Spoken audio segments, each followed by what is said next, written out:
ఏ శ్రీను ఏడేలో వచ్చావు? బాగా కూర్చో. ఏంటి విషయం?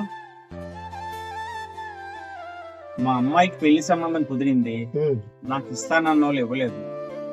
నాకు 10 లక్షలు ఉంటే అడ్జస్ట్ చేస్తారా? ఒక 6 నెలల్లో మీకు తిరిగి ఇచ్చేస్తాను.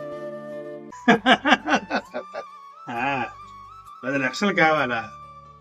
దుబాయ్ నుంచి ఇద్దరం డబ్బులు సంపాదించుకొని ఒకేసారి వచ్చాం. వ్యాపారంలో నాతో చేయి కలుపురా అన్నావు. నువ్వేం చేసావు?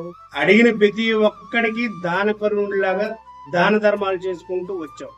ఇప్పుడు నీ కూతురు పెళ్లికి వచ్చేసరికి ఆడి దగ్గర ఈడి దగ్గర చేయి చాపుతున్నావు. ఏమైందిరా నీ పరిస్థితి? అరే సీను, అన్నం తిన్నాక అరిగిపోవడం ఎంత కామనో, ఈ జనాలు సాయం పొందాక మర్చిపోవడం కూడా అంతే కామన్ రా. అంటే నువ్వు తెలుసుకోలేకపోయావు అంతే. అందరికి దాన ధర్మాలు చేస్తే తన పేరు వచ్చేద్దాం అనుకున్నాడు కదా. అంతెందుకురా, నువ్వు ఎంతో మందికి సాయం చేసావు. ఇప్పుడు నువ్వు ఇబ్బందుల్లో ఉన్నావు. నీకు సాయం చేయడానికి ఒక్కడంటే ఒక్కడు వచ్చాడురా. వెంట బాగున్నావా? సార్ బాగుంది సార్. ఉన్నారా మీ వంటకారు? సార్ ఉన్నారు సార్. కొన్ని ఫ్రెండ్ కదా అని నీకు సాయం చేద్దామంటే ఇప్పుడు నీకు వచ్చిన పరిస్థితి రేపు నాకు వస్తావు. సార్ వెంకట గారు ఈయనే సారు. సాయం కావాలా? చేస్తారు సార్. నమస్కారం అండి. మీరు ఎక్కడున్నారా? నేను మీ ఇంటికి వెళ్ళాను, మీరు ఎక్కడ ఉన్నారని చెప్పారు. నేనండి గురుమూర్తి గారి అబ్బాయిని.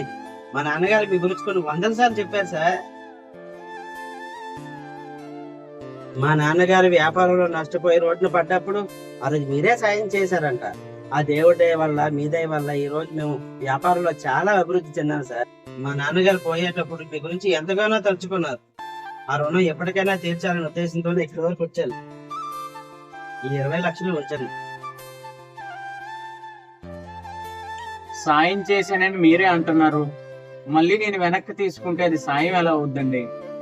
కాదనకండి సార్, నాన్నగారికి మాట ఇచ్చా. ఇప్పుడు మీరు వద్దు అన్నారంటే ఒక కొడుకుగా నేను ఓడిపోయినట్టే సార్.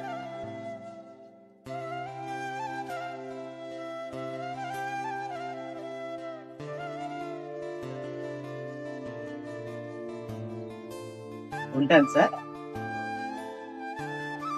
మన కష్టంలో ఉన్నప్పుడు ఎవరు మన పక్కన ఉంటారు, ఎవరు మనల్ని పక్కన పెట్టేస్తారు,